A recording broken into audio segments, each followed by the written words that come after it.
Hi friends, ഇനി ഞാൻ നിങ്ങളുമായിട്ട് ഷെയർ ചെയ്യുന്നത് നമുക്ക് ഈസി ആയിട്ട് ഉണ്ടാക്കാൻ പറ്റുന്ന നല്ല ടേസ്റ്റി ആയിട്ടുള്ളൊരു ഇഫ്താർ സ്നാക്കിൻ്റെ റെസിപ്പിയാണ്. അപ്പോൾ ഇതെങ്ങനെ ഉണ്ടാക്കുന്നത് നോക്കിയാലോ. ആദ്യം തന്നെ ഞാനിവിടെ ഒരു 2 സവാള ഒന്ന് വഴറ്റിയെടുക്കുന്നുണ്ട്.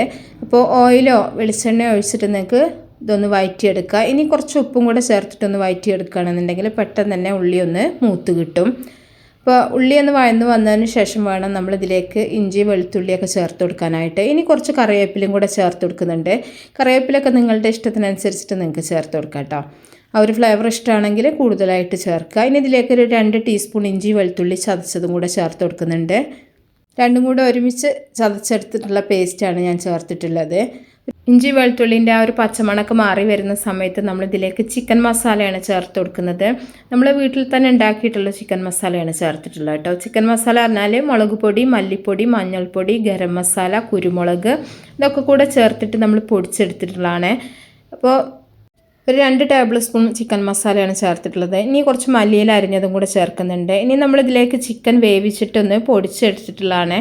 ചിക്കൻ വേവിച്ച സമയത്ത് കുറച്ച് മഞ്ഞളും ഉപ്പും മുളകും കൂടെ ഇട്ടിട്ട് വേവിച്ചെടുത്തിട്ടുള്ളതാണ് കേട്ടോ. അതിനുശേഷം അതിൻ്റെ എല്ലൊക്കെ ഒന്ന് മാറ്റിയിട്ട് മിക്സിയിലൊന്ന് അടിച്ചെടുത്തിട്ടുള്ളതാണ്. ഈ ചിക്കന് പകരം നിങ്ങൾക്ക് ബീഫ് വേണമെങ്കിലും ഇതേ രീതിയിൽ തന്നെ ചേർത്ത് കൊടുക്കുക. അപ്പം ബീഫോ ചിക്കനോ ഒക്കെ നിങ്ങളുടെ ഇഷ്ടം പോലെ ചെയ്യുക. ഇനി ഇതിലേക്ക് കുറച്ച് കുരുമുളക് പൊടിയും കൂടെ ചേർക്കുന്നുണ്ട്. ഉപ്പ് നോക്കിയിട്ട് വേണമെങ്കിൽ ചേർത്ത് കൊടുത്താൽ മതി കേട്ടോ. ഇറച്ചിയിൽ ഉപ്പുണ്ട്, നമ്മൾ ഉള്ളി വഴറ്റിയ സമയത്ത് ഉപ്പ് ചേർത്തിട്ടുണ്ടായിരുന്നു. അപ്പോൾ ഉപ്പ് വേണമെന്ന് ലാസ്റ്റ് നോക്കിയിട്ട് ചേർത്താൽ മതി. അപ്പം നമ്മുടെ മസാല ഇവിടെ റെഡി ആയിട്ടുണ്ട്. ഇനി ഇത് ചൂടാറാനായിട്ട് നമുക്ക് മാറ്റി വെക്കാം. ചൂടാറുന്ന സമയം കൊണ്ട് നമ്മൾ ഒരു മിക്സിയുടെ ജാർ എടുത്തിട്ട് അതിലേക്ക് ഒരു 6 കോഴിമുട്ട ഒന്ന് പൊട്ടിച്ച് വയ്ക്കുന്നുണ്ട്. ഇതിലേക്കുള്ള ഒരു അളവാണ് ഞാൻ പറയുന്നത് കേട്ടോ. ഈ കോഴിമുട്ട നമ്മൾ കുറച്ച് ഉപ്പും അതുപോലെ തന്നെ ഗരം മസാലയും കൂടെ ചേർത്തിട്ട് നല്ല പോലെ ഒന്ന് അടിച്ചെടുക്കണം. മുട്ട അടിച്ചെടുക്കുന്ന സമയം തന്നെ നമ്മൾ ഗരം മസാല ചേർത്തിട്ട് അടിച്ചെടുക്കുക. എന്നാലേ മുട്ടയുടെ ആ ഒരു പച്ചമണമൊക്കെ ഇല്ലാണ്ടിരിക്കുള്ളൂ. നല്ല പോലെ അടിച്ചെടുത്തതിന് ശേഷം ഒരു ബൗളിലേക്ക് ഇത് ഒഴിച്ചു കൊടുക്കുന്നുണ്ട്. അപ്പോൾ ഇതിലേക്ക് ഇനി നമ്മളൊരു 1/2 ഗ്ലാസ് മൈദയും കൂടെ ചേർക്കുന്നുണ്ട്. മൈദ വേണമെങ്കിൽ നിങ്ങൾക്ക് ആ ഒരു മിക്സിയിൽ അടിച്ചെടുത്ത സമയത്ത് തന്നെ ഇട്ടിട്ട് ഒന്ന് കറക്കിയെടുത്താൽ മതി. ഞാനിപ്പം മൈദ ചേർത്തിട്ടൊന്ന് ഇളക്കിയെടുക്കുകയാണ് ചെയ്യുന്നത് കേട്ടോ. മിക്സിയിലേക്ക് തന്നെ ചേർക്കണമെന്നുണ്ടെങ്കിൽ കുറച്ചും കൂടെ ഈസി ആയിരിക്കും. ഇനി മൈദ നല്ല പോലെ ഒന്ന് മിക്സ് ആക്കിയതിന് ശേഷം നമ്മൾ ചൂടാറിയിട്ടുള്ള ആ ഒരു ചിക്കൻ്റെ ആ ഒരു മസാല ഉണ്ടല്ലോ ഇതിലേക്ക് ചേർത്ത് കൊടുക്കുകയാണ് ചെയ്യുന്നത്. അപ്പോൾ ചിക്കൻ മസാല നന്നായിട്ട് ചൂടാറിയിട്ട് വേണം നമ്മൾ ചേർക്കാനായിട്ട്. അത് നേരത്തെ ഉണ്ടാക്കി റെഡിയാക്കി വെക്കുക. അപ്പോൾ അതും കൂടെ ചേർത്തിട്ട് നല്ല പോലെ ഒന്ന് ഇളക്കി മിക്സ് ചെയ്യുക. ഈ ഒരു സമയത്ത് നിങ്ങൾക്ക് ഉപ്പ് പാകമാണോ എന്നൊക്കെ നോക്കാം കേട്ടോ.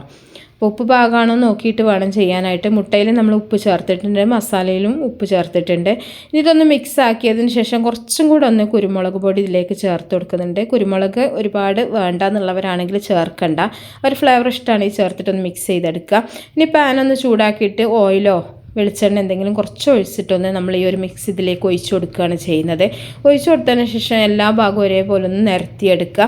കാരണം എല്ലാ ഭാഗത്തേക്കും ഒരേ രീതിയിലാക്കാൻ വേണ്ടിയിട്ടാണ് കേട്ടോ.